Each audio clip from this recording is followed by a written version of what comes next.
This story is one of the gruesome stories in the Bible. God Himself demands from Abraham to offer his son Isaac. Now, I'd like to alert you to the language in this text. It shows a deep closeness, an intimacy between God and Abraham that is not really adequate to this cruel story. I'll just read it to you again. It says there, after these events, God tested Abraham, and Abraham said, and he said, Abraham. Now, listen to this, that God calls somebody by his first name. This is an expression of familiarity, of love. It's the highest distinction that God, the creator of heaven and earth, calls me by my personal name. And Abraham answers, Hineni. He answers as a servant ready to obey. And the rabbis say it's even much more. You have to imagine the angels that cover their eyes, that cover their feet, so they only see the one who calls them, but they are ready to go, and they're ready to do anything to accomplish the divine will. And God said, take your son, your only son, the one whom you love, Isaac, come and go with me. Oh, here again. But you have to prayerfully go through this text again to discover this. He says, Lech lecha. Velech lecha in this case. We had that before when he called Abraham in the very beginning, and we discovered that it is a very unique phrase that only here appears, and that it's basically the expression of the relationship of a bridegroom and a bride, of a lover and a beloved one, of a husband and a wife, where he says, come, go with me, let's go together. And yes, it contains a challenge. It's not just a walk on a Sunday afternoon, and it hurts. He has to separate himself of all kind of things. And in the beginning, he had to separate himself from his father's house, from his past. And in this case, he will separate himself from his future, from his son. There you will offer him as an offering of ascension on one of the mountains of which I shall tell you.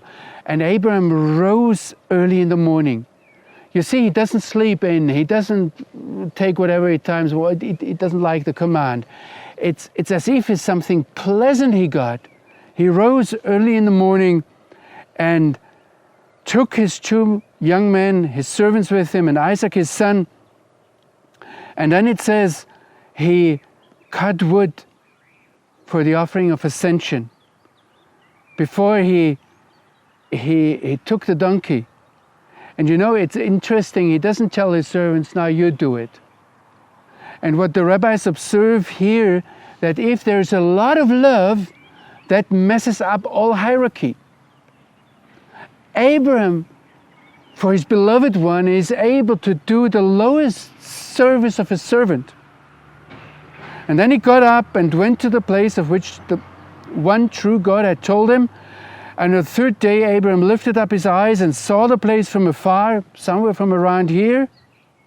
And then Abraham said to his young men, stay here with the donkey, and I and the boy will go over there, we will worship. And again, it's an expression that shows an intimacy, that shows a love, that he throws himself into the arms of the one true Creator, and then we will return to you. He says, we devote ourselves, we dedicate ourselves, we surrender completely.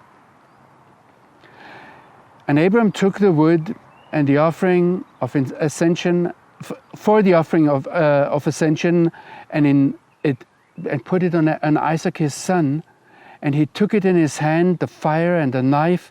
So they went both together, And then Isaac said to Abraham, his father, "Father," and he answered, "Yes, my son." And he said, "Look," and again there's an intimacy there in this story. Here's the fire and the wood, but where's the lamb for a burnt offering? And then, now I'd like you to hear this answer of Abraham. How much it beams the love to God when he says, "God, our Father in heaven, will see for himself the lamb for the burnt offering, my son." He just put so much trust in it. And so they went, both of them, together in unity. They arrived at the place of which the one true God had spoken to him. And then Abraham built an altar. He lit the wood on the altar. Then he bound Isaac his son and laid him on the altar on top of the wood. And Abraham reached out his hand. He took the knife to slaughter his son. And then this scene again when the angel of the Lord bursts out and calls him, "Abraham, Abraham." And he says, "Yes." And we find in the end that God doesn't want to have the offering of a child, and he himself offers an offering. Abraham finds then a ram somewhere there in the bushes. And you know, this again is something so incredible for the rabbis, that they said it can't be that Abraham in the end offered a sheep that he didn't pay for. So one of them, Radak, Rabbi David Kimchi, invents the idea that on the way back, Abraham found the shepherd to whom this ram actually belonged, and he paid him for the offering. You see, there is so much in this story of intimacy, and in the end, God doesn't want an offering, but he himself provides the offering. That leaves a lot of question marks. What is this all about?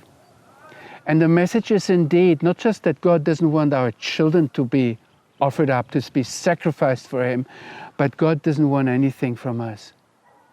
And what he wants from Abraham is he wants Abraham himself.